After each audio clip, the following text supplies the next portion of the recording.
evening in the United States, good morning in India, namaste to everyone around the world.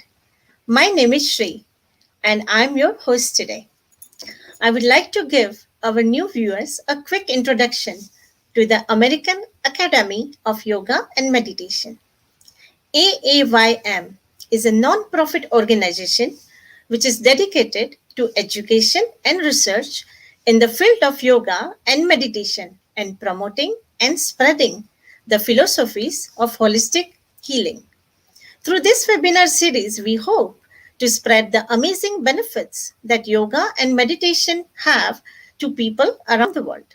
Today, we will all have the opportunity to hear from very accomplished speakers about how yoga and meditation are incorporated in different institutions and how we can spread these practices around the world by allowing major institutions to teach or use yoga to promote its benefits.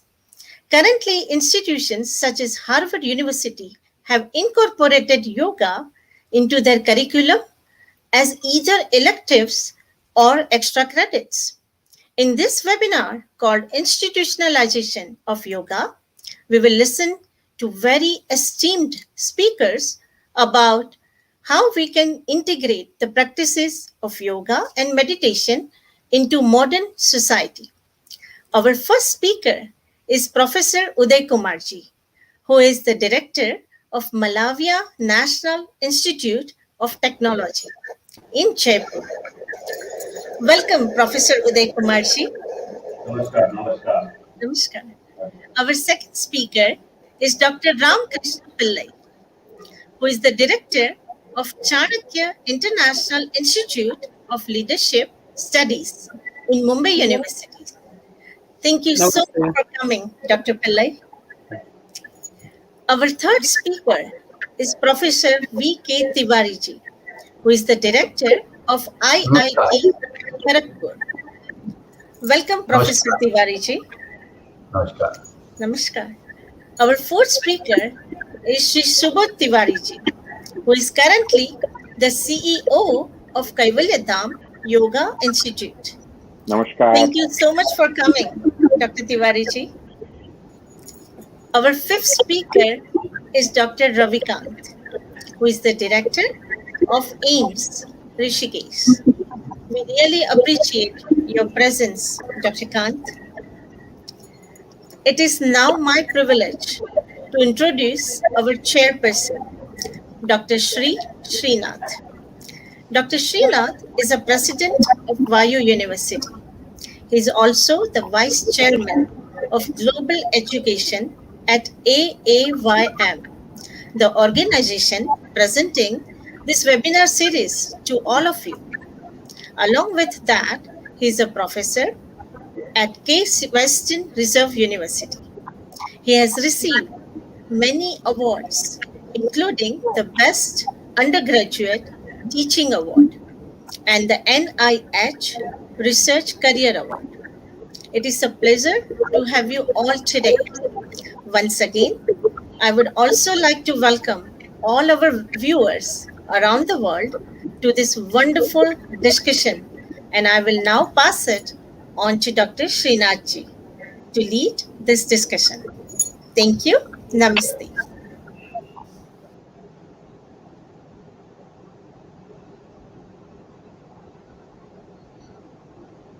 So you are on mute.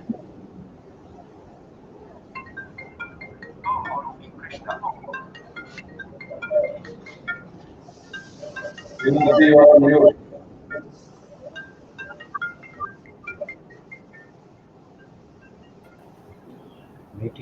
Sir, you are on the mute. Professor Srinath, you are on mute. We can't hear you. Request all the speakers and chairman to keep their mics on unmute. Okay, thank you, Gune. I will repeat the previous unless you know how to read lip syncing, So, lip reading. So, right now, as I was telling to myself, now I'm going to tell it to everybody. It's a great privilege that I have such eminent people on my chairing such a session. This is a subject that I have been worrying about it for the last 8 9 years, and here is an opportunity to myself learn from all of you, as well as give you some of my thoughts to this. The format is going to be, and I am going to talk a little bit about what I think is the institutionalization of yoga. That's quite a mouthful. And then I would like to invite each one of you to share for 5 minutes your view on the subject. And later, we would like to pose question to the panel one by one, and of course others can also jump in the panel, and then I think we will have a few minutes for each of you to conclude. So that's the format. So our viewers, I'm sure, are in for a treat.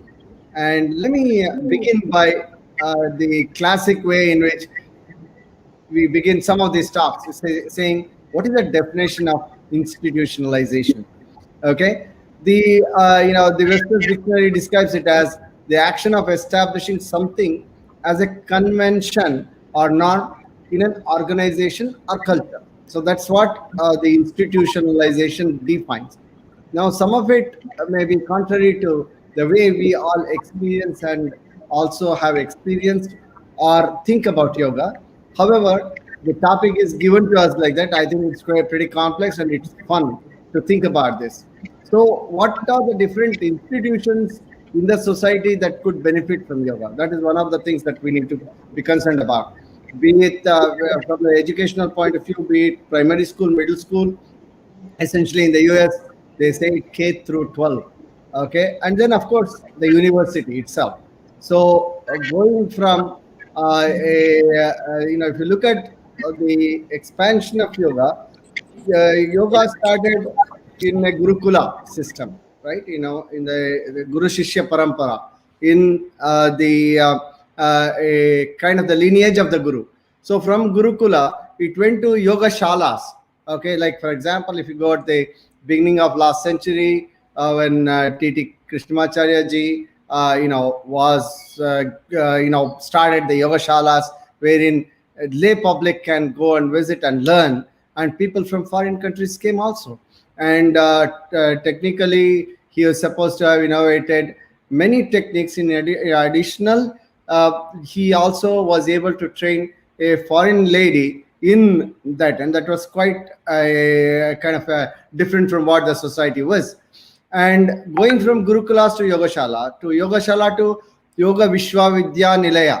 So essentially, the transition from a one-on-one to mass education. So this is kind of amazing, especially considering that there were only 1 billion people in 1800s, and now we have 7.6 or so billion people. So that expansion naturally needed this. So when you look at the institutions in the society, we have not only education, but we have military and the police that can benefit from it, correctional facilities or prisons, healthcare. There are many such institutions that are going to benefit. So now I'll speak a little bit about the standardization in North America, and there's a reason to it. First, I am, of course, in North America. We started a yoga university about 9 years ago. We incorporated it in the state of California. We called it Vivekananda Yoga University, or in short, VAYU. But it took us about 9 years, or rather 8 years, to get the license from the state of California. One of the reasons we believe that happened was because, first of all, in the West, especially in the United States, yoga is very popular. It is expected that probably anywhere between 47 or estimated from 47 to 50 million people in the United States either do yoga once a week or many times a week. So that's a huge number. In fact, the some estimates here, people who are familiar with both Bharat as well as United States say that there are as many, if not more, seekers in United States than in India. Now, that's controversial, so I'm not going to go into it. But I'm just mentioning it to say that yoga in the US is serious, business, serious learning, serious seeking. So we have moved from charismatic gurus to university. So the university that we established offers an online Master of Science in yoga with three streams of specialization: yoga therapy, yoga philosophy, and yoga research. Now, yoga research is new. That's something that we would all like to explore about it. So, the challenge still is, yes, it is considered postural. Okay, that is the focus in United States. Now, how do you organize this sector? It is not even recognized as a form of therapy by the government. So insurance does not pay for it. It's not yet institutionalized. So there is a need of institutionalization in the United States, and I'm sure in other countries also this would be something, a question that everybody has to, and the world has to confront this. So the challenge will be, how do you instill the quest for spiritualization in postural yoga, which is popular in the US?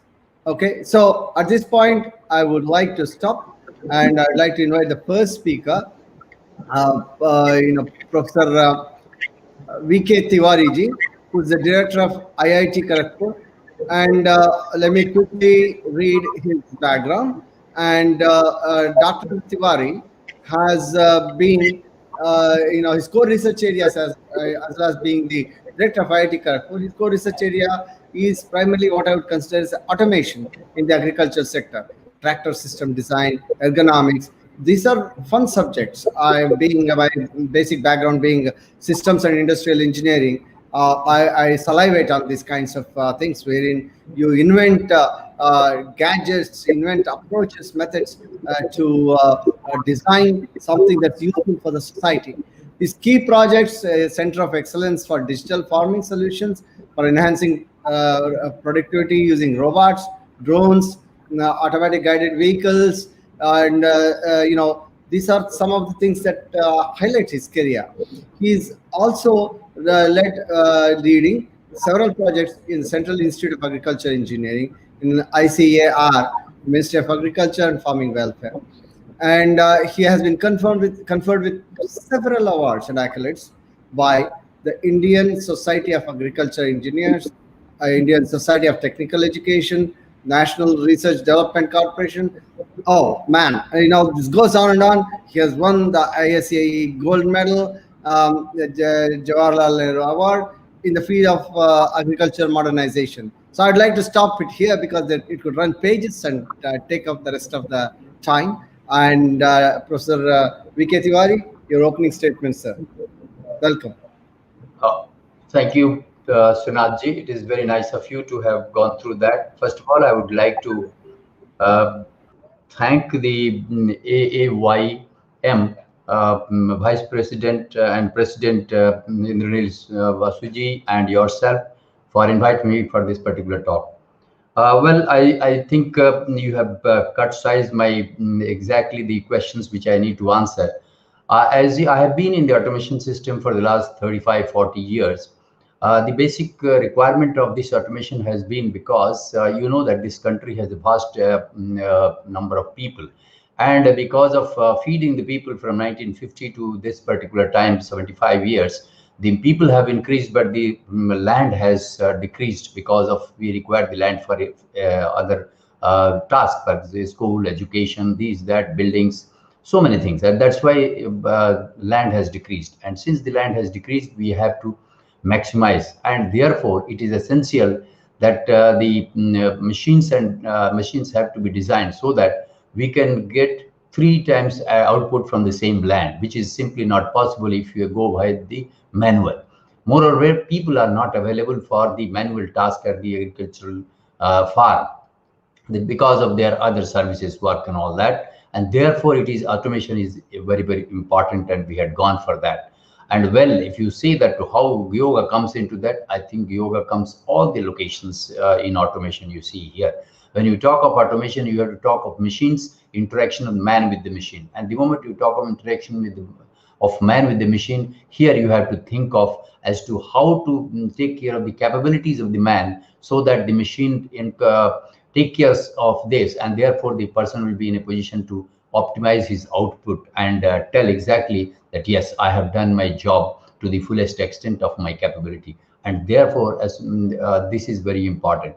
The second aspect of this is that we today, in fact, mechanical has been the core of automation right from the beginning. Today, we are talking of high-ended research wherein we should be able to minimize the cost of this. At the same time, we should be in a position to minimize the presence of the human being in some of the tasks, which are very arduous tasks and which require very less components. And therefore, the knowledge which we have, some of the difficult tasks, answering the difficult task is difficult, and therefore the knowledge of artificial intelligence and machine learning becomes very important, because we don't know what is there in the soil and we want to know about the characteristics of the soil. So large volume of data is essential, and that data is essential for, suppose I want to use fertilizers, or I want to seed a particular farm. It is essential that I must know what is the availability of that fertilizer of that kind at present, when we are pouring more and more. The farmers don't know it. Therefore, it is essential that we have to have such knowledge of artificial intelligence and machine learning engraved into that. Now, when we are thinking of institutionalization of yoga, well, as you know that yoga, and all of you are more expert than what I am, we know that yoga is in fact the requirement of the day to day. We have seen the pandemic for the last 1.5 years, and we feel that until unless we discipline ourselves, so it is a question of discipline. When we talk of automation, we are talking of disciplining the requirement of the man with the machine, parameters of the machine for efficiency. We are talking of the safety of the person when we are talking of automation. And when we are talking of using AI and ML, we are talking of how best the human brain can be equated to the machine. And therefore, we need to have an idea about this, how much of the man can sustain, what are the safety features, what are the various stacks, and under what conditions, because the task has to be done under various difficult conditions. And I think how do you measure this? Well, quality of education, when we are talking of measuring in institute or such situations, we know that quality is learning part of it. When you take quality of yoga, yes, if these students are also created that, okay, you have to maintain a discipline in life so that they can eat right foods, they can behave properly in the class, they follow the ethics, and they maintain their routine of analyzing things. We would not like that they should only talk of this, but they can take up music, they can take up any other subject which they like, but they should be giving they should be taking quality education, and hence they must be doing good job and have a better life in future. Thank you very much. I'll stop here. Thank you, Dr. Tiwari. And now I'd like to introduce Dr. Radhakrishnan Pillai. He's the director of Chanakya International Institute of Leadership Studies. And Dr. Pillai, you definitely not know, but many, many years ago, while transiting through the Mumbai airport, I picked up your book, the one on Chanakya. So it was fabulous. So he's at the Ramakrishna Bajaj Sanskrit Bhavan at the Kalina campus, University of Mumbai. He is a wonderful teacher and an author and a management trainer consultant and a guide to his clients. Dr. Pillai has been conferred with Sardar Patel National Award for his research on Chanakya and his principles.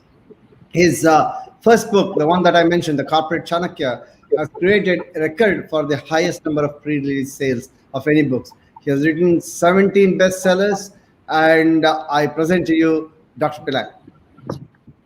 Thank you, Srinath sir, and welcome to all the listeners. First of all, I'd like to thank the AAYM organizers, the platform, Indranil Basureji, all the organizers. And it's an honor to actually present some of these ideas about yoga and institutionalization. When I was thinking about this first question that has been generally spoken about, is institutionalization necessary? And there is no debate about it. The answer is yes, yes, and yes. And the following question would be, why is it necessary? So there is a reason for that. Why? any knowledge or any particular subject should be institutionalized, because every journey starts from I to I, that is individual to institution. Individuals may not survive, okay, but institutions survive the test of time. And a point has come in human history that we are seeing institutionalization happening in every field, every sector. That is how knowledge grows. And specifically, if you look at Indian knowledge systems, we're talking about a lot of institutionalization. So I would now talk about why institutionalization is necessary and how institutionalization can be done, the process to it. The first thing is that the individual, when he or she starts a particular field of knowledge, works on it, there's a lot of research he or she goes through, and then he finds a particular formula or a theory or a framework which he feels can be directly applied and beneficial to the society. But unfortunately, if the founder is gone and if it's not institutionalized, it just goes away. So it is important that we have to survive the test of time.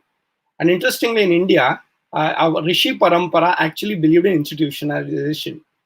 So what is the process to it? The first process to institutionalization is documentation. Yes, so today in the academic world, we call it publishing. So you have a lot of knowledge, but it has to reach out to people. So to document it. So if you look at knowledge systems, right from Rig Veda to Artha Shastra that I speak about, and that's my area, it's all about documentation. So the first way of institutionalizing any subject is actually textualization of it. So write it into text. And today it's very easy because even this video that we are recording right now can be used as a document for generations to come. So it's important that the theory should be documented in a textual format or whichever modern format we use. The second way of institutionalizing knowledge is actually making it brick and mortar. When I say brick and mortar, I don't just mean physically having a school and a class. Yes, that is also important because we human beings always require touch and feel. As Srinath sir, you're rightly pointing out, yoga shalas were important because people could come down, have a discussion, conversation, and the guru could actually correct the asanas, the postures, and have a lot of philosophical discussions. So it's very, very important to have the brick and mortar structure. And I would go to the other extent of saying it also today means approval from the government, so getting all the compliances in place. So you cannot be just running a small class. If you want to grow, then it has to be recognized by other greater institutions like the government and other bodies.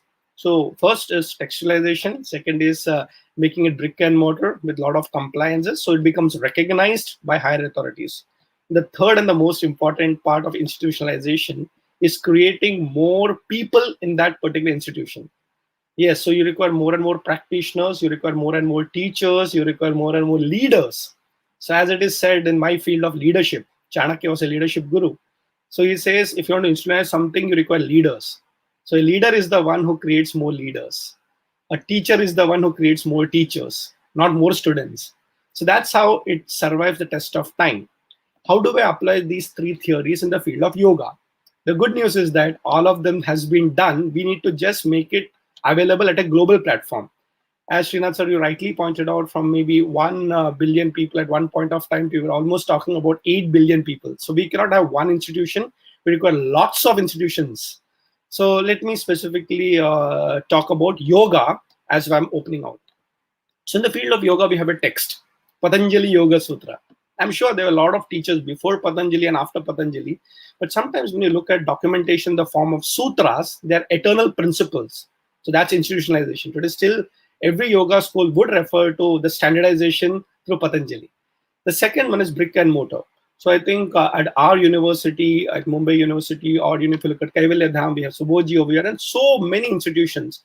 That is the reason why the physical place and government approvals are very much important. That's happening in the field of yoga, and they're thriving. And the third important is that every institution is creating students. No, they're also creating teachers, so it can become global. I just want to stop with one example of this in University of Mumbai. Almost 30 years ago, there's a formal course of yoga was introduced in the Department of Philosophy. My guide, Dr. Shubhada Joshi madam, who was then the head of department, said, let's start because philosophy and yoga are connected. And we were surprised that a lot of practicing yoga teachers came. So they were already masters. We used to wonder, everything, right? Yes, then why do you want to get certified? Saying that, yeah, We are very good. We have been teaching, practicing, but at the global platform, we require a certification. And believe me, these same teachers who already were good at it with the theory knowledge and the stamp of an institution like Mumbai University help them to actually take on a lot of government projects, funding, and a lot of other things. So, friends, while winding up this opening remarks, I want to say every institution also requires the support of other institutions to grow bigger. Thank you.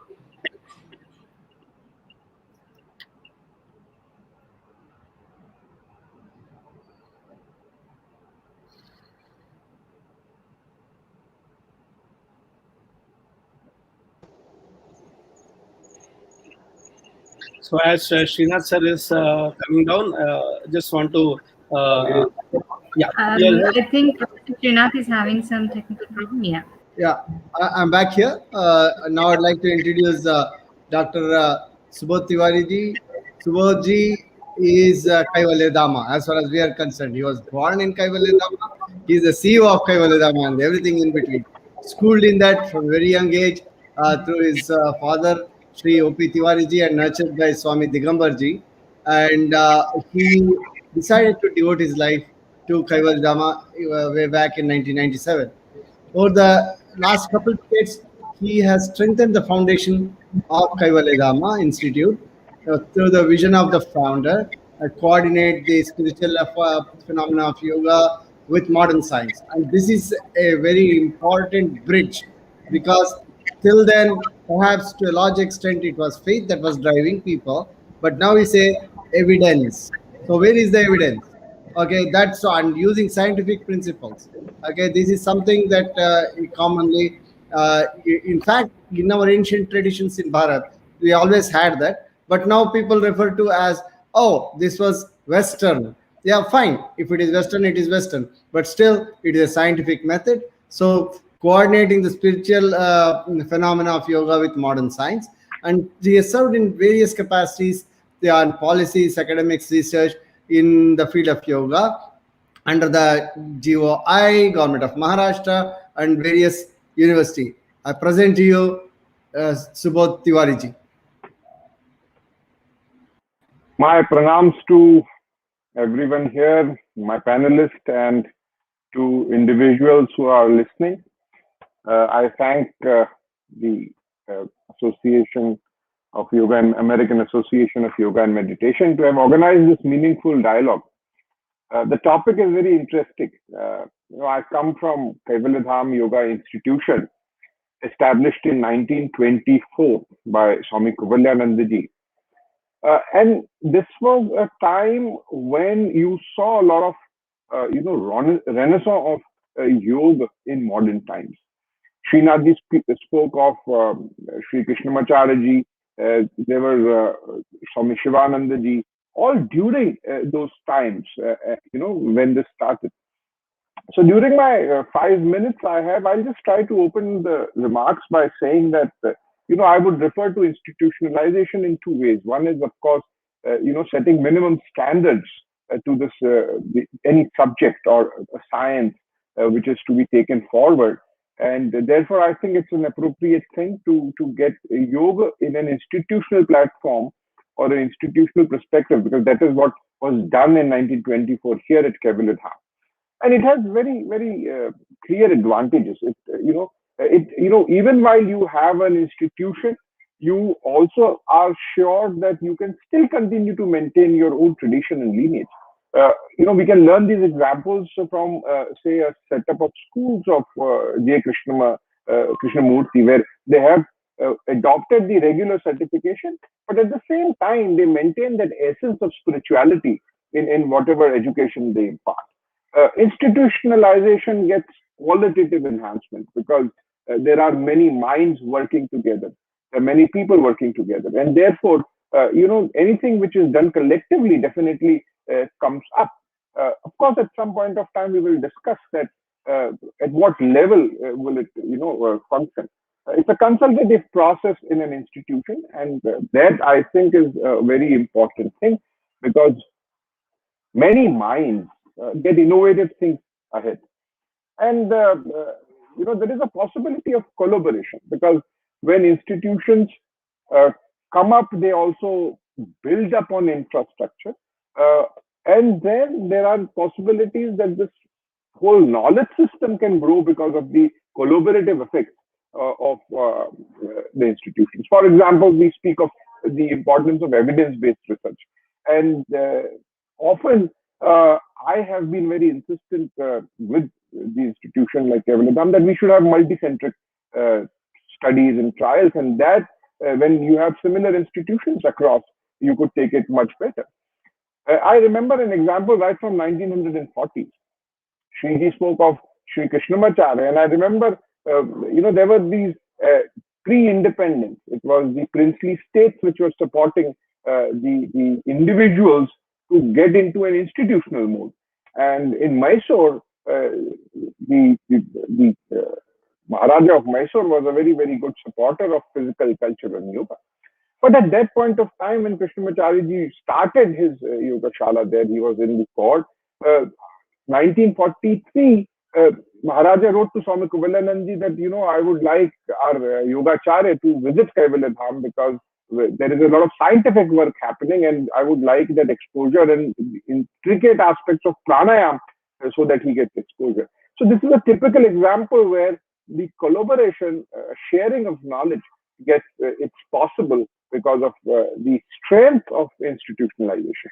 So this is one very important perspective. And the other aspect, which probably will speak at some point of time, is taking this knowledge field like yoga, which is distinct, which is experience-based, to variety of institutions in a format which can be adapted or adopted in a similar manner, so that it doesn't happen. The fear is it should not be as if there are six blind men and an elephant, when the perceptions are completely different. So I would rest my opening statements here, and I do think that it will serve a great purpose to strengthen the institutions in this field. Thank you so much.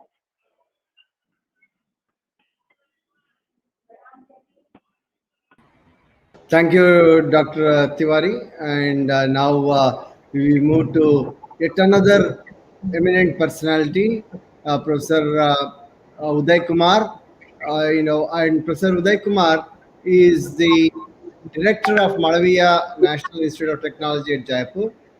He has postgraduated from IIT Bombay and taught at many prominent institutes across the country for over 30 years. He has been the PI or principal investigator on many research studies, well published in a large number of international and national journals. He is the chairperson and director member of many premier technology institutes. He is a social activist, a leader, and a mentor to many individuals and organizations. Professor Uday Kumarji, it's a great pleasure having you and privilege to introduce you. Thank you, sir. Greetings from MNIT Jaipur to all the beautiful people who are joined virtually. This is a time where we have to join virtually only. Hope the time will come when there will be a physical meeting also. The institutionalization of yoga. Let me start with the shloka. Om Sahana Vavatu Sahano Bhunaktu Sahaviryam Karvavahe Tejasvi Nabhinavanstu Ma Vidvishahai Om Shanti Shanti Shanti. Yoga is a term has the two meanings. The first one is the school of thought, and the second is the system of mental and physical posture for exercise that has been developed by that school. Yoga asanas or exercise are used by yogis to achieve their isolation of the soul from the body and mind. It can be performed to achieve the final aim of human life, that is moksha, as well as to achieve the better and physical fitness. The acceptability has popularized in the world. The word yoga means discipline in Sanskrit. It has several auspicious meanings such as union, linkage, expertise, and a lot of other things. The proper practice of 8 stages of yoga like yama, niyama, asana, pranayam, pratyahara, dharana, dhyana, and samadhi. Yoga also exists in various forms of religious practice such as bhakti yoga, karma yoga, jnana yoga, and raja yoga. Hatha Yoga teaches a practice for difficult postures and breathing practice to each of these reach the ultimum liberation. Various forms of yogas have become very popular in India as well as Western countries. All these forms of modern and driven by the very prominent teachers. For example, we have Maharshi Mahesh Yogi taking transcendental yoga. Then we have Hare Krishna movement talks about Bhakti yoga. We have Hatha yoga is helping the athletes to achieve the better physical conditions, and pranayama techniques are taught by Shri Ravi Shankar Guruji.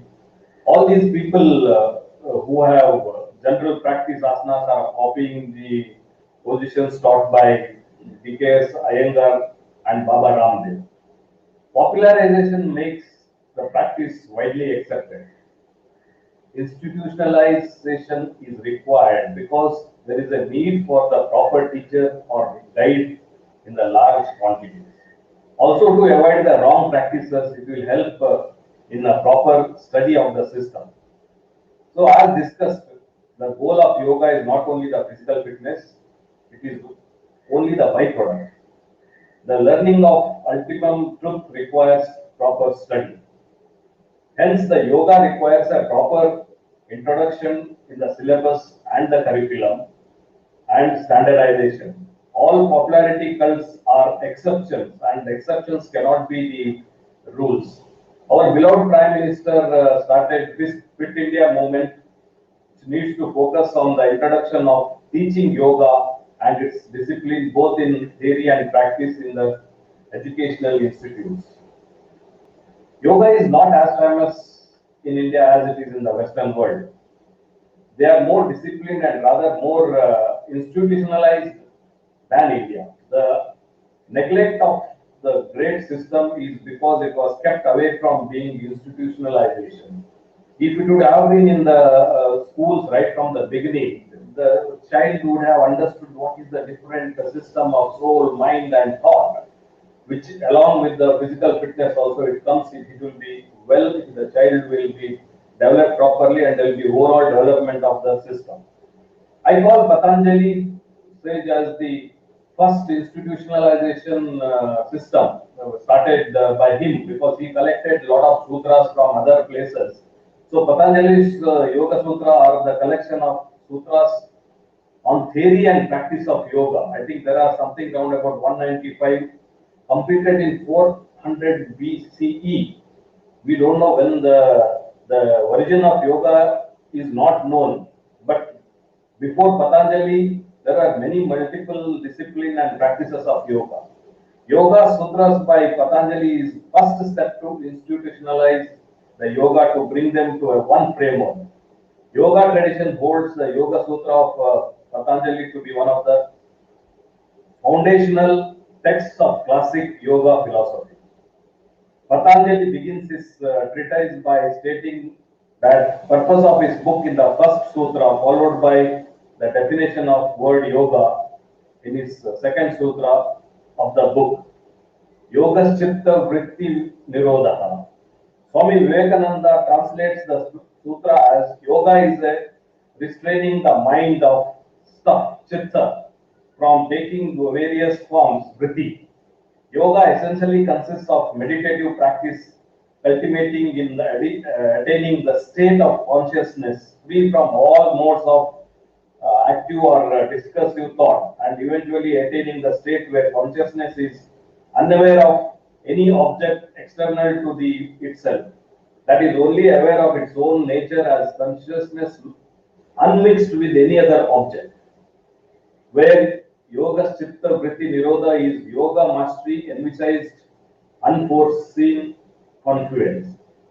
The country as diverse as India, there are many different schools which teaches the union of God with the body.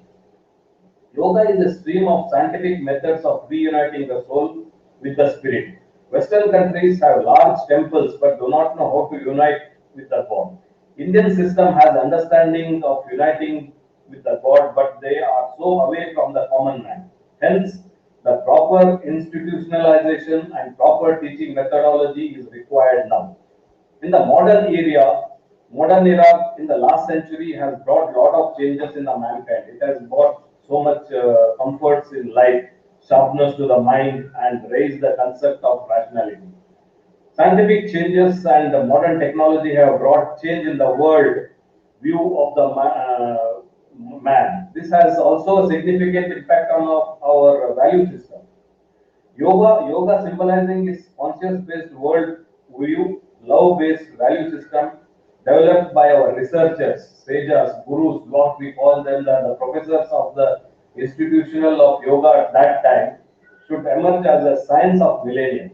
We need to blend the bhakti yoga, that is by prayers, bhajanas, omkars, with the jnana yoga. Again, blending the karma yoga and raja yoga to bring all-round personality development.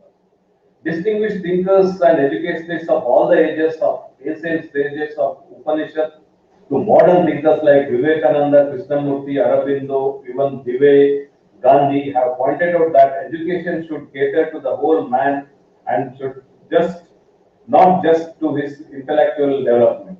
According to Upanishads, Sa Vidya Ye Vimuktate, education is that which brings liberation. He says, Krishnamurti says, education should be considered with the totality in life. So yoga has developed more as an individual approach. There is a need to bring the technical based, institutionalized based approach so that all should know the complete aspect of yoga, the syllabus of yoga taught today at many places seem to like this. For example, the asanas are taught as simple positions or exercise to bring fitness rather than asanas as a posture. Pranayama is taught as more as oxygen consumption and carbon dioxide exhalation. Merely consider them as breathing techniques. Dhyana represents concentration. Spiritual and transcendental aspect of yoga has been overlooked, neglected, and suppressed. For example, fasting is good. It was made part of religious practice, but people laughed at it at that time. Now the concept of intermittent fasting or dieting getting patented, practiced, and people find it beneficial and also pay for that. At present, Government of India is taking care of promotion of yoga. Ministry of Ayush and Murari Desai National Institute of Yoga are there to help. Indian Yoga Association is the objection of institutionalization of yoga. We have yoga institutes in Santacruz, yes, Kaivalya in Bangalore. I mean, yes, Vyasa in Bangalore. Kaivalyadhāma Āshram is professor is also here. Maybe the first efforts to institutionalize yoga. These institutes have helped in benefiting the people. This is more important. The common man should learn it from the schools. So these are my starting words on institutionalization of yoga. Means it has to be taught with a textbook and with the authority where we have a quality and quantity. Thank you. Oh, thank you, Dr. Uday Kumarji. And now I come to one of the very difficult aspects of this program to introduce Professor Ravi Kant. I could go on for the rest of the time, and he is such eminent achievements that I could probably just scratch the surface. So I apologize, Dr. Ravikant, if I cannot introduce you fully, but I'd like to go over the primary aspects. You have been awarded Padma Shri by the Government of India, and Dr. Ravikant is at Rishikesh AIMS, and he is awarded the BC Roy Award in Eminent Medical Teacher, Yash Bharati Award, highest civilian award in Government of Uttar Pradesh, Seva Bharati Award 2016 from NGO. So I was kind of associated with Seva Bharati, so I highlighted it. An organization that I love. Previously, he was the Vice Chancellor of King George's Medical University. He has been a chair of the Bioethics Nodal Center in for the UNESCO chair in bioethics.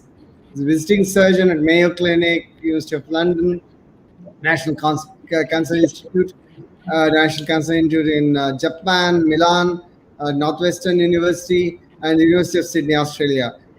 He is Earlier, he was a professor of surgery, head of the Department of Surgery, Trauma and Emergency at AIMS at Bhopal. So he was a fellow of Royal College of Surgeons at Edinburgh, UK, fellow of Royal College of Surgeons at Glasgow, and Surgeons of England. The list runs on, but I present to you Dr. Ravikantji, eminent surgeon. Welcome, sir. Thank you, and extremely grateful to AIYM for the opportunity where respectfully all the panelists, I would summarize my talk on number one, what is the definition of health? What is the status of health?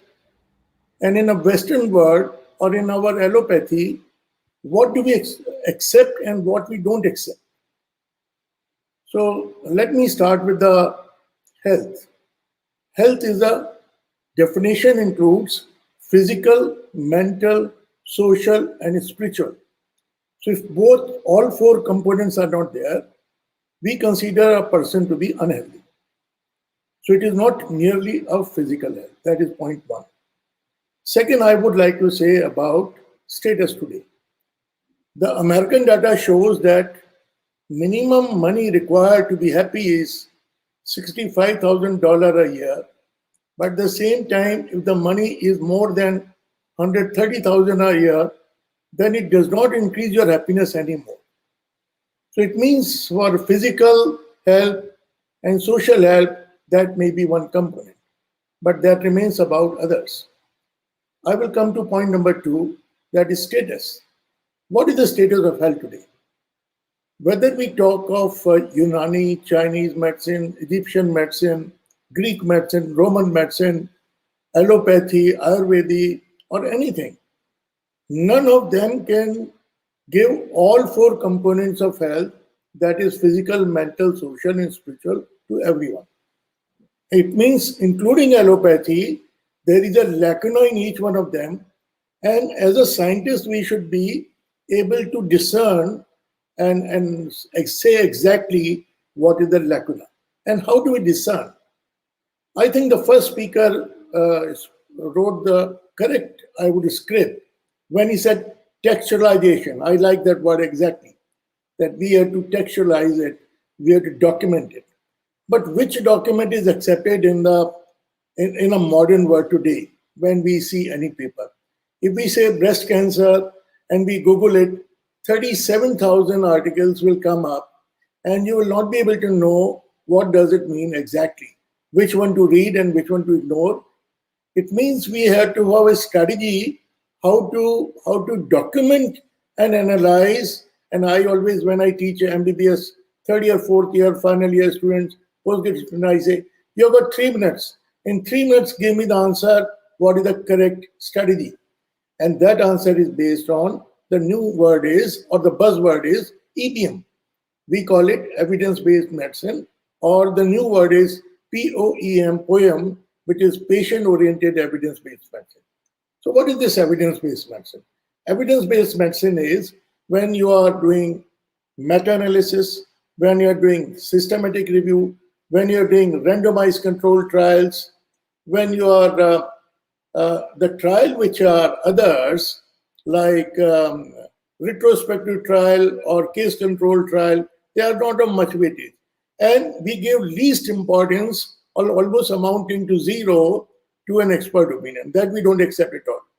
And that is the way this thing works. So it means let's analyze what the allopathy can do today. The allopathy can cure 25% of cases perfectly, ideally, and almost with, I would say, authority and assurance. Another 25% we can control so well that you will not even know that you have a disease as long as you are on certain therapies, and that includes mainly non-communicable diseases. That is the thing.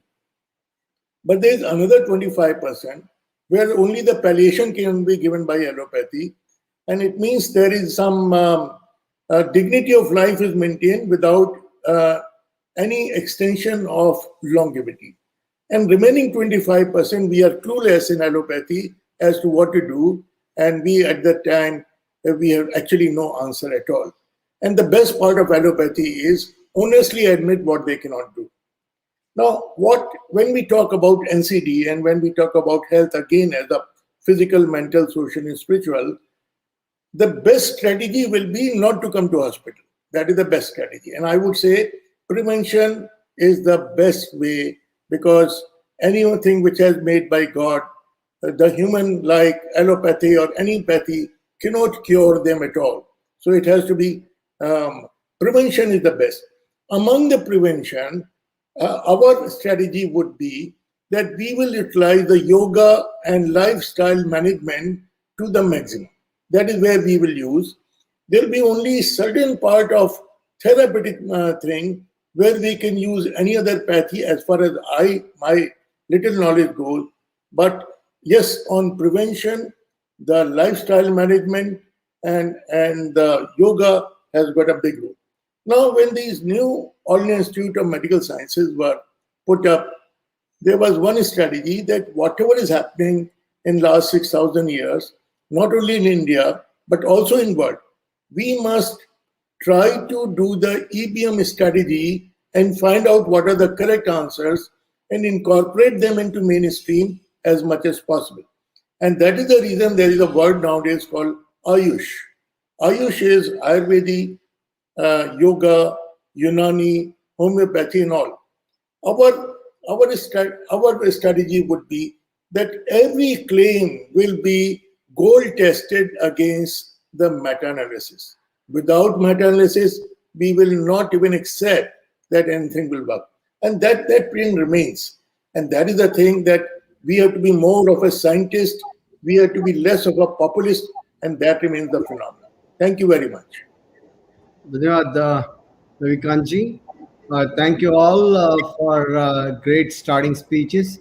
And with the next phase is wherein I individually talk to the participants on the panel and have some of my pet questions that I would like to put forward. Some of it you guys have already answered through your excellent erudition. So I will start the reverse way. We'll start with Dr. Ravikant, and if I can have focus on Dr. Ravikant, and then we will go forward. Okay, Dr. Ravikant, you mentioned that it will be good to institutionalize, and every one of us agree to that. And what does institutionalize look like?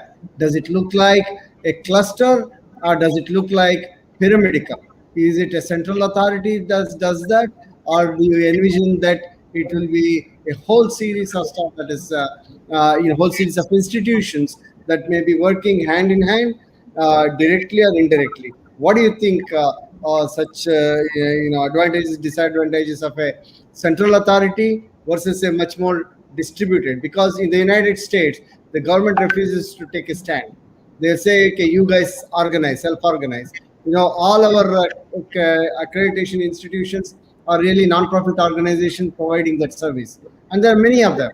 If you look at at least two of them for every, at least two, maybe sometimes more, for every phase, whether it is kindergarten or whether it is university level or whatever. Okay, or for example, in the case of yoga, you have something called Yoga Alliance, which claims to have about 130,000 people who are members of it. And on the other hand, the Institution of Yoga Therapists, which consists of maybe about 5 or 6 thousand people, maybe 10,000, but about 63 schools that are affiliated with it. So they are the ones that will say, okay, this is good, this is not good, these are our standards, and so on. But not everybody agrees with that. Okay, for example, if a graduate from IAYT with the certification of IAYT, the International Association of Yoga Therapists, comes to our university, we will require that person to take a bridge course because we see there is a gap. So nothing is perfect. At least there is something. What are your comments about being it central, being distributed, leaving it to the market to compete with each other? My answer would be that major institutions should know the word meaning of university. University means universe and city. It means दुनिया से सीखना है, दुनिया को सिखाना है. सीखना भी है, सिखाना भी है. And probably that is where IIT Kharagpur and its Rishikesh are almost on same wavelength, that we are willing to accept anything as long as you can scientifically explain to us without emotionally blackmailing us. And therefore, we should have more and more of central facilities because the grant comes from there. We need more of positions, but these positions must produce such a research work which is analyzed in a hardcore scientific manner, in a, and I would say, how do we call scientific manner? My answer would be replicable. One word is replicable. If same thing can give result time and again, that is replicable. If it is not, then it is simply a religion. It is not a science.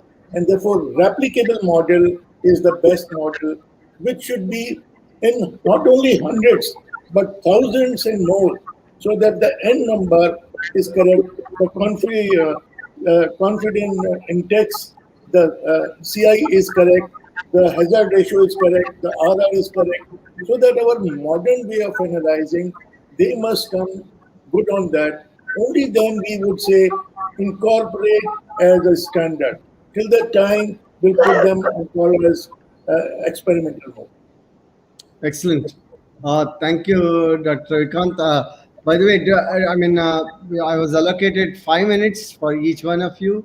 So I think I still have a second question for you, Dr. Ravikant. It is a pleasure having you, such an eminent personality here. So I could not help but ask this question. Would a institutionalization or even a central authority, would it further the mission of yoga research? Actually, any central authority depends on who is running it. I'm sure if Professor V.K. Tiwari is running or Dr. Radhakishan Pillai is running, then they would be, or Dr. Subodh Tiwari is running, they would be willing to listen the contrarian viewpoint as well. Anyone who can listen to contrarian viewpoint is the right person to run our institution. Anyone who is dictatorial will fail, especially in a university mode. So the contrarian view is the key, that when you're saying something, there might be some opposition. If that is logical, we should analyze and accept. That's brilliant, sir. That's very nice, and that's something we would all learn from how to be a leader and having that kind of the ability to say, okay, this person doesn't agree with me, but he has the right to say it, and of course, then I should probably reflect and then say, hey, what I believed in, is it correct? And so that's brilliant. Thank you very much. Professor Srinath, I would just like to say that when we were residents, maybe we were in training, we were told that when we were doing PowerPoint presentation, if something is wrong, someone is pointing out, just say your point is well taken and gracefully accept it and don't fight it. No, but the part that you said about leaders, that is something comes out of experience and a lot of wisdom there. Sometimes we do it, sometimes we don't. But hearing that from you, now we can think consciously that we should make it a part of our character. It is in that sense I was telling. Thank you. So now I move to Professor Uday Kumar. And Professor Uday Kumar,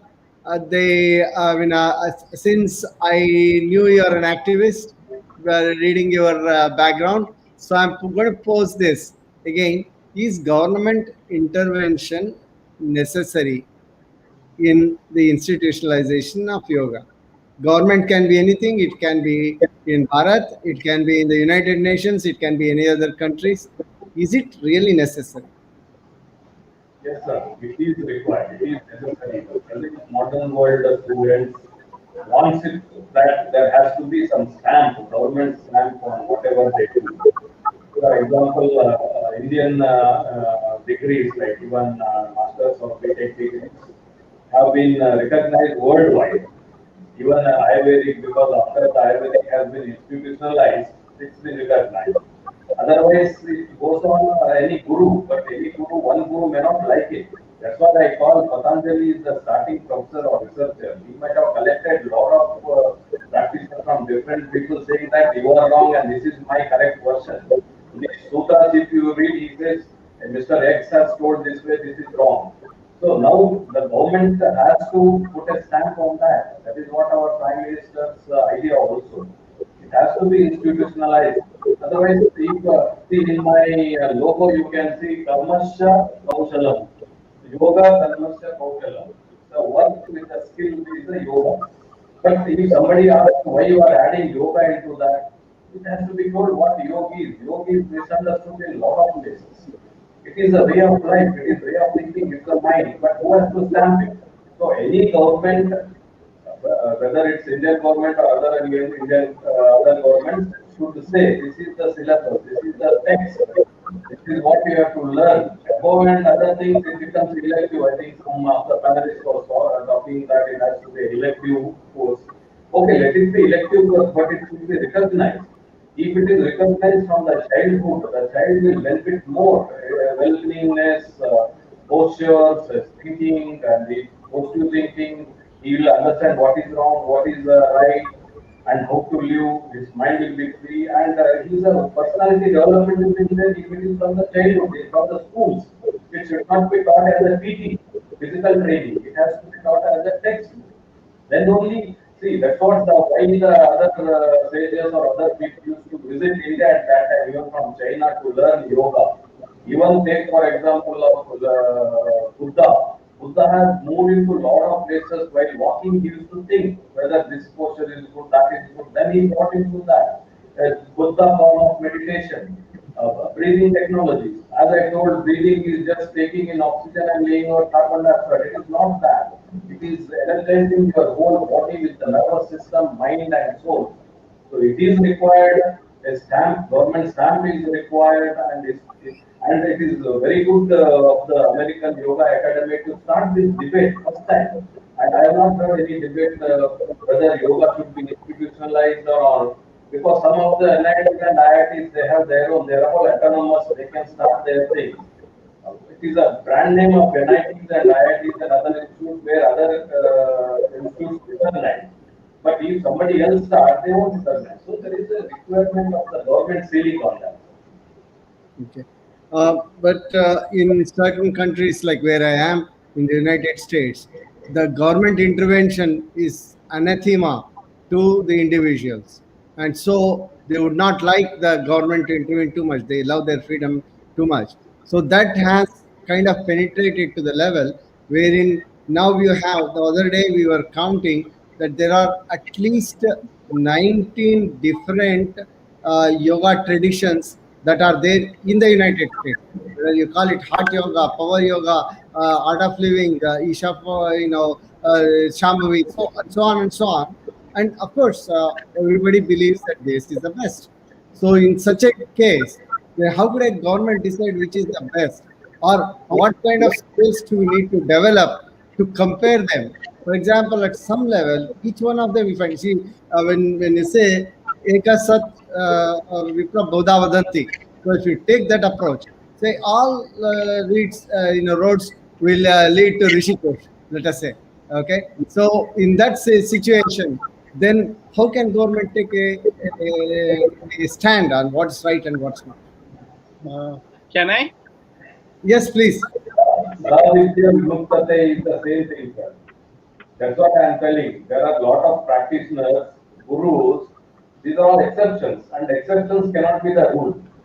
It may happen because the problem in the Western countries, in India, the yoga is made as a religious ritual. It is not religious ritual. It is yoga for everyone. Even it is not too late to start yoga at the age of 60 also. So if we connect it with the religious technologies, it becomes the constraint. It is not religious. It is the scientific method of uniting soul, mind with cosmic power, what we call as a God. Very good. Thank you, sir. Sorry to interrupt you, Professor Srinath. We are kind of running out of time. So I would suggest that you throw the question open to all the panelists here. We also have some questions from the viewers. So if you could check your private chat, we have placed the questions that viewers have given. So I Definitely. think we should probably wrap the session now. Yeah.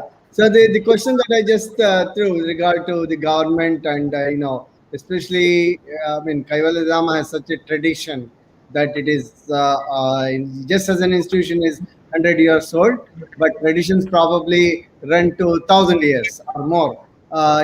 So what would your view would be, Dr. Tiwari, about this regulation necessary or not? No, my view is very simple, and that is more out of experience. If you look at India, you need an authority of the government to make it viable for it to be accepted.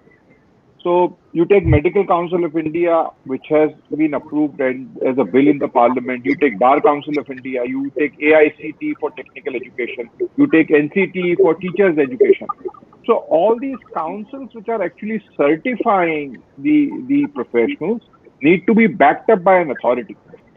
And this is a scenario in India which exists. And similar lines, yoga certification will go, because yoga certification board, which has been set up by the Ministry of Ayush, is one of the unique boards, I would say, first of its kind in the world, where a government has essentially come out with a certifying authority. And now what the government is doing, that it is talking to other governments to have a acceptance of this certification. So already a conversation has been established and concluded with Italy, where the YCV examinations have been accepted. Japan would be the next thing as far as the discussions are going on. So there is a wide scale acceptance. Only when the government backs up, specifically in India, it is very clear, there is no doubt. And YCB is a very good step, and we are looking forward. There is a proposition in the last stage where yoga and a naturopathy bill could be initiated in the parliament, and that would kind of make a council. If that happens, it has been in the pipeline for some time, but if it happens, then it will strengthen the system to a very great extent, clearing the misnomers, I would say. That's it. So thank you. One of the most conservative states in United States is Alabama, and they have come out and said yoga should be introduced in the schools. Wow. So this is a great victory. It's a great, fantastic victory for those of us here. You mentioned about the United States, and you said that the individual freedom is very important for regulations are restricted, because I think it's more to do with demand and supply principle there. So individual, whatever, like even for Yoga Alliance, it's just a registry, in fact, and which may be a good idea to start with, but then it's self-regulated. It's not that there is any statutory backing to such an agency. Yeah, thank you. So, Dr. Pillai, now I'm going to throw you one curveball. Okay, so how can India keep the global leadership role in yoga when mass scale cultural appropriation is taking place, and where the West has seems to have developed this cultural appropriation into a science? In fact, the answer lies in the question itself. India is already a global leader in the yoga space, and it just got stamped by an institution called the United Nations. So when you have the 21st of June as the International Yoga Day, what more do you require to actually internalize and take a global leadership position? Coming back, I think every generation need to repackage or reinvent the same science. So I think it's a scientific generation across the world. The priorities of the government is literacy and education and research. So today, if you look at yoga only from a traditional bhakti and shraddha perspective, there could be acceptance, but not a global acceptance. I think it's a complete 300, 400 years of human history where science has taken over the human mind. And today you look at artificial intelligence, machine learning. So I think it's very easy to repackage, or I would say represent yoga from a scientific way. So I would say that rishis have already done the bit. I think we have to do our bit. So I think experimentation, then authentication, and then institutionalization. So I think there are hundreds of institutions. They should do their experimentation. But what I see happening in each of the institutions is that they're bringing out publications and research. So, as you can see that in Kaivalyadhāma, I can see that with Professor Khan's institution, or maybe Udayji, or maybe Tiwariji, I think it's now time for us to collaborate, look at institutionalizing, and bring out standardization. One last point which I like to definitely make: if there are many yoga schools, that's not a weakness. Actually, that's a strength. It is the strength that we are all now coming with so many dimensions. One analogy I would like to give, and there was some question about, which do I choose when I have so many yoga schools. I said, if you go to an ice cream parlor and you have 300 varieties of ice cream, aren't you lucky to have such a variety? And the ice cream parlor owner will give you a chance to taste everything. And according to your taste, and everybody should have a different taste because we are all individuals and unique. If I like this flavor, I should take it up with a full scoop. But to say that this ice cream is bad and that ice cream is good is not a good comparison. Today, finally, I would say we are moving from a competition era to a collaboration era. And that is where India will actually continue its leadership position, because we believe in different philosophies rather than one standardized way of looking at things. Experimentation is the way forward. Thank you. Beautiful, very nicely said. So now I'm going to switch to some questions, and we had I think Professor V.K. Tiwari ji. So maybe this question is for you because it comes from a educational point of view.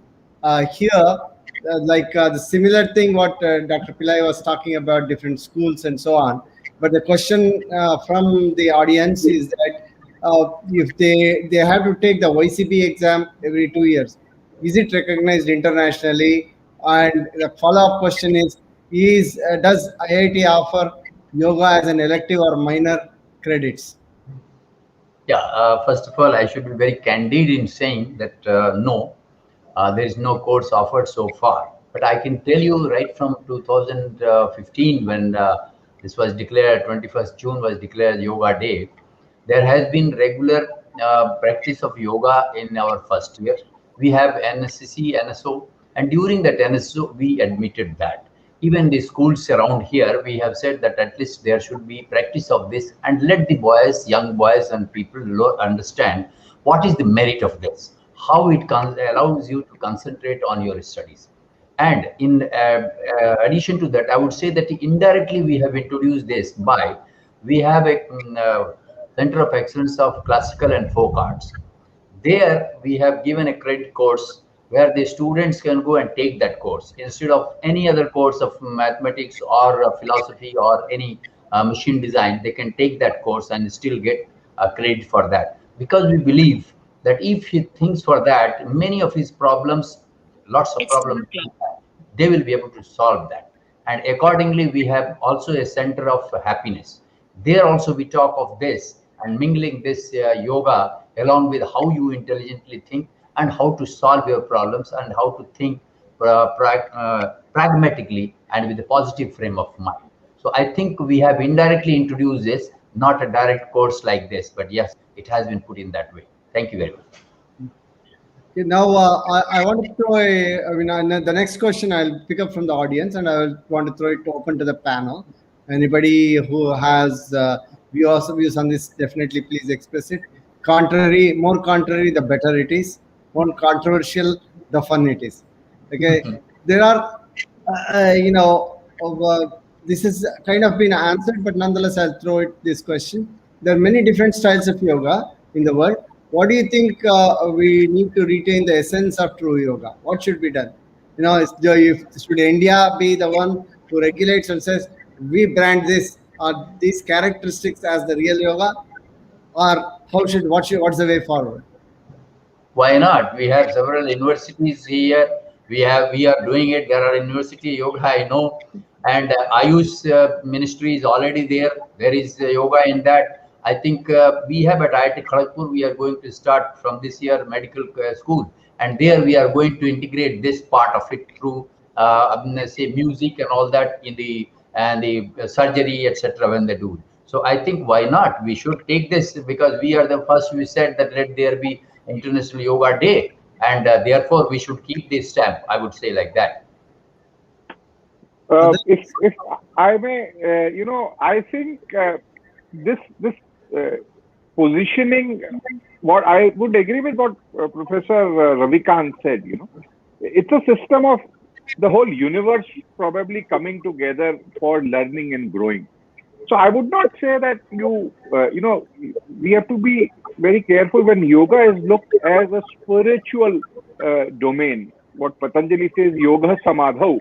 Then it's wide open to everyone to experiment with variety of things because it is very individual.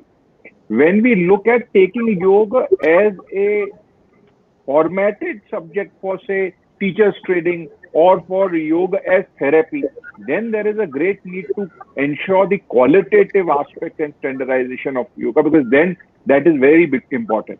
So it will grow if the whole globe comes together and strengthen the subject matter through sharing of knowledge and also research. Ravikanji, you're on mute. Yoga is I take it that way that whatever we are doing, we are in a way productive, adding to the GDP of any country or to the world, number one. To do that, you need good health. Whatever you are, you need good health. And health is not only physical, it is also mental, social, and spiritual. And therefore, the right word will be yog and not yoga, because yog means addition. You are doing value addition to your life so that you can be more productive and you can be more result oriented. So, for me, the word will be yog, in which you are adding value to the everyday life. Yeah. Now, that brings up the question: when it is postural, and you can measure things. I mean, certain things. There are things that cannot be measured. Okay, there are things that can be measured. Maybe perhaps you have not invented the right kind of instruments. For example, the mental satisfaction. Different people having different tastes. How can you measure and put it in the same scale, right? And so, in that context, especially the West is looking for answers. Okay, they are looking. We have a professor from MIT Media Lab on our faculty at YU, and he is interested in measuring everything that's happening in your brain, and through fMRI, all kinds of technologies. Okay, now can your spiritual experience be measured? Nowadays, with 10 Tesla MRI, we can measure happiness into which area the light flashes. And there is the objective data with 15 Tesla MRI also.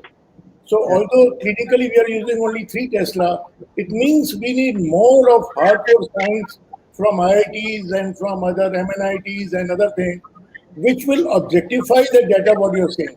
That the present data can be recorded not only by a questionnaire, but also in a very objective manner by the science. Right. I'd like to add here, we have, in fact, I'm working in the area of ergonomics. I can tell you that we have measured the fatigue response, and by the amount of time a particular person can look at a particular signal. And I have developed a request for which I got an award long back. So we developed that for fatigue, because after doing the task, what is the level of the acid in him, that all of you know the acid which is required, and the muscles, it comes out of the muscle when it is tired. So we have measured those things, and accordingly we test that what is the capacity of the person to do a particular job in a particular posture or in a particular environment. So that has been measured, and I think it has something to do with the posture. If the posture is arduous posture, he will take more energy and will get tired faster. And that way we have measured the fatigue of the person, measured the response of the person. So I think we have measured in some way or the other. Oh, brilliant. In fact, I will like to add on. It can start with measurement, but it has to end with experience. Oh yes, Because why one not? of the biggest thing is that measurement is always external, and the parameters change. The sample size changes, the scale also changes. So it's important, and in the world of science, what can't be measured can't be proved. It has to be in numbers. It has to be logical. It has to be rational. But at the end of it, if you can't experience it, at one end you can prove it, but you can be unhappy as well. So I think our rishis went to the extent of saying that yes, external is important, but also internal happiness is equally important. How do you measure your own happiness internally? It's very subjective. So start with measurement, but end with personal experience is my take to it. Thank you. Sir, what happens is the young crowd nowadays is most fitness freak. they visit the gyms and all, but they do these all exercises and in a hurry way, in a fast manner. They should be told that if you do it in a fast manner, it causes a fatigue and there will be a disturbance of the mind. So it has to be told in a proper way. That is what the institutionalization is required. Even the people who are diabetics, blood pressure and all, they practice yoga. Once they are done with it, they forget. That is the problem. So as Professor Tiwari and Dr. Pillai told, when it is measured, that's it is like this way and you are like this way. If you do this, it will continue your body and health. It is a union of soul with the Atma, with the Paramatma. It has to be told in a scientific way. Everything, see, yoga is awareness. I can quote some of the things, way of life that boosts positive energies and improves quality of life. There is a balance, perfect balance of which integrates body, mind, and creates a perfect balance. All these things with the modern electronic gadgets, you can measure and tell them because the human being is so confused. Once you tell them that it happens, and it will happen. See, nowadays, because of the COVID pandemic, there was told that this mudra to hold like this way and your oxygen level will increase. That has happened. People should understand that. Just hold it like this way. These are the mudra techniques, or even like this way. Because I practice walking and all. If there will be something like breathlessness, I just hold like this for 2 minutes. It's kind of because it is not any godly or anything, it is circumstances. The human body is made that way. It is a nature. Human body is nothing but a nature. We have to follow the nature. The Bhujangasana is like a snake. The cat asana or tiger asana is you bend your body as sir was telling ergonomics. It is all there in the traditions of Rigveda how to 5,000 years back. So it has to be, awareness has to be given, sir. Otherwise, they will start, when they become fit and now they will just forget it and start eating. Now the intermittent diet is come, which was known as the fasting earlier. The awareness is most important. In India, for the 130 crore people, if you tell this awareness, they connect it either politically or religiously or something else. And now, see, think about Omkara. Omkara has been measured with so many instruments long back and it gives a feeling of freshness when Omkara, there is no another word for Omkara. Omkara is not a religious word. Yeah, absolutely. That's very good. Now I'm going to turn it a little bit different. And Dr. Srinathji, uh-huh, just please. magic, and she has disappeared. Yes, I'm here now. Can we start doing closing statement? Oh yes, absolutely. I Thank think yeah. One quick question. I have been puzzled by this, and that's why I'm asking. Patanjali Yoga Sutras does not recommend any asana. So when you come to Geranda Samhita, that time period, there are like 26 or 28 asanas. By the time you come to the end of 20th century, you have 172 asanas. I mean, that's innovation. That you take every single principle of Patanjali and then you expand it, and then it is variety and so on. So, yoga is continually changing from one point of view. Another point Yes. of view, because we base it on the sutras, the Patanjali Yoga Sutras as the basis. So, it is immutable. So, what do you guys think? I think Patanjali Yoga Sutras are the basic principles, and its application has been evolving through Hatha Pradipika, to Vasishthanita, to various other texts. So the principle remains intact. So it would be like any other scientific principle, say gravity, it will remain same, and the utilization and application will keep on changing. No, Patanjali has collected from a lot of other people also. He has brought it into one book, one sutra. And wherever he has found out that something is wrong, he said this posture is wrong, and you have to correct it that way. Because if there is no teacher, that's why you said yoga has to be guided and there should be a teacher for yoga. Otherwise, you will end up in a bad practice and doing it in a wrong way, which may create a problem. Anybody? My Yeah, go my ahead. take on this is that This is the beauty of it. When you actually textualize a principle, it stands the test of time, and the application can be as per the generation. So imagine Patanjali Yoga Sutras, there is no change, the principles are the same, and as Subodh said, every generation can add on and on, and 172, maybe in after 20 years it will be 250. But Yes. Patanjali Yoga Sutras don't change. They are eternal principles. Thank you. That's right. Because you see that even the yoga gurus, there are several yoga gurus, they will tell you the same thing but in a different way. And when you go to adapt the same thing, they will say that okay, it depends on whether you can do it or not. If you cannot do it standing, put it in a seated posture. So this is how is the variation, derivatives of all this coming. I think I agree that yes, whatever was decided, basically fundamentals remain, but derivations are coming and they will come to be depending upon the person. So much of people are there, everybody is different, and he would like to take it in his own way, and hence derivatives will continue. Wonderful. I would just say that nobody will live for 200 years, that is for sure. There is a time of which we call as apoptosis, means the cell will die automatically. Yeah. Only question is the quality of the life. For quality of life, prevention is better than cure. In prevention and sustenance, the yoga has great role, and we must institutionalize it, and we must really focus that we have to tell people that if you fall sick, the therapy is very complicated. But if you prevent it, it is the best way. Thank you. No, I violated the principle not looking at time. So I request that each of you have a closing statement. I will give up mine because of what I did. I was selfish. I wanted the wisdom and I wanted to know. So I asked the last questions, few questions. So please, if you can take 2 minutes and give a closing statement, we can start randomly in any form of fashion. Who wants to go first?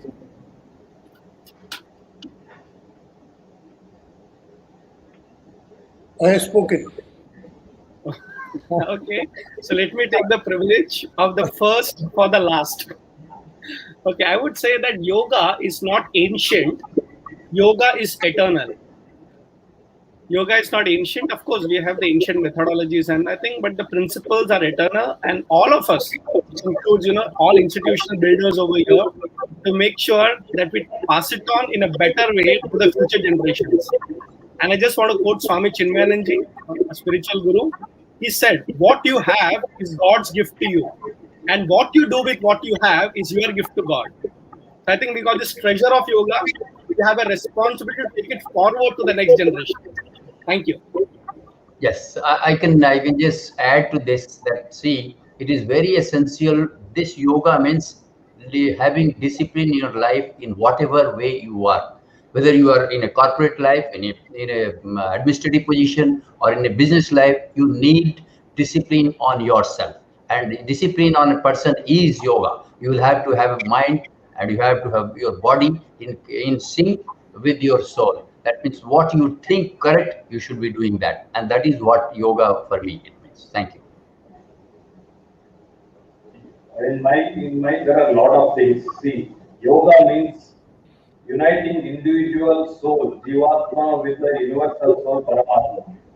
Yoga bestows self-understanding, love, knowledge, wisdom, and happiness. And finally, yoga is a powerful health discipline which heals many of the health issues without the medicine. And it is so beautiful, and it makes you beautiful, look youthful, and you are looking healthier. Uh, in today's context, I would say we have so much of information available everywhere, Google, Baba, Devi, and everywhere. We should understand we need to convert this information into knowledge by understanding it. That is very important. But in field of yoga, you do not stop at knowledge because that is limited. There is enough knowledge also. You can do a PhD on WhatsApp. So what is important is that you experience knowledge for it to become wisdom. So our whole effort is from information to knowledge and knowledge to wisdom. Yoga is an experiential science, and until one practices it, one does not actually know about it. Thanks. Yeah, that's beautiful, Subhaji. That actually brings pretty much closure to our fun here that we all of us had. I'm sure, I hope you enjoyed it as much as I did. The emphasis that you said about Abhyasa and Anubhava, that's what Subhaji you said in the end. That is something that is how this field is very different from others. Let's say physics versus something else, right? And yoga versus something else. Then Anubhava and Abhyasa and Anubhava needs to go hand in hand. And thank you all very much. And Sriji is here. That means it is the end of fun right now. Thank you all for having. Thanks to AYM for giving me this privilege of hosting all of you here. Thank you, Dhanyawad. Srinath, for being a wonderful moderator. So I'll finish up with the one sloka. Om Asatoma Sadgamaya Tamasoma Jyotirgamaya Mrityorma Amritam Gamaya Om Shanti Shanti Shanti. Thank you for giving this opportunity. Namaskar. Thank you so much, Dr. Srinath. What an informative webinar. I think it is really important that we should have next time not 1.5 hours, but 3 hours, because this is really good discussion, and I think we can continue longer. Dr. Tiwariji, it is so true what you said, that the most important thing for a university is to give its students the best quality education. Nothing else matters. The biggest goal is to give the students the best education. Dr. Pillai, I really loved your phrase that everything goes from I to I, individual to institution. You said that every subject should be institutionalized, and I think that is very important for everyone to understand. You also said that the most important way to institutionalize any subject to create more people in that particular institution. This is very relevant to our discussion today because it gives us a path to fully institutionalize yoga. Subodhji, you said that one of the most important ways to institutionalize yoga is to set minimum standards, which is a great way to begin this process. That is so true. And Professor Uday Kumarji, you said that it is very important for one specific style to be promoted. We cannot have multiple different types because that would completely complex everything. I also really like that you said that the Patanjali Yoga Sutras are the first step to do anything in yoga. And Dr. Kant, you talked about evidence based medicine. And you said that it is very important for us to do more and more research trials to help institutionalize of yoga. And finally, Dr. Srinathji, your moderation was just wonderful. You perfectly tied up topics of all our speakers. So our discussion flowed very well. I love that during the question answer session, you said that the more controversial the responses are, the more fun the discussion would be. Once again, I would like to thank all of our speakers for giving us such a wonderful knowledge today and coming here and guide all around the world. I would also like to thank today our tech team, Gauravji and Janetji, without whom this webinar wouldn't have been possible. As for our viewers, I thank you for attending the webinar and I really hope you enjoyed it thoroughly today. For more informative webinars and our workshops that are being hosted last week, this is the last weekend of June, you can please visit the AAYM website. For those who are unaware, this is the last weekend that we are having the International Yoga Conference. Please visit our website for details about the last few webinars and the closing ceremony. Our next and last webinar is on yoga and Mahavratas, and that is on June 27th at 7 a.m. CST and June 27th at 5:30 p.m. IST.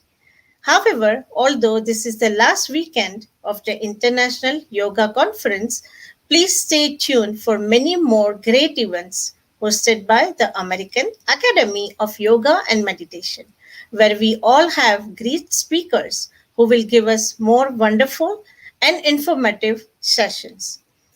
Thank you so much for coming once again, and I hope to see you all very soon. Namaste, good night, good morning, and namaste around the world. Thank you.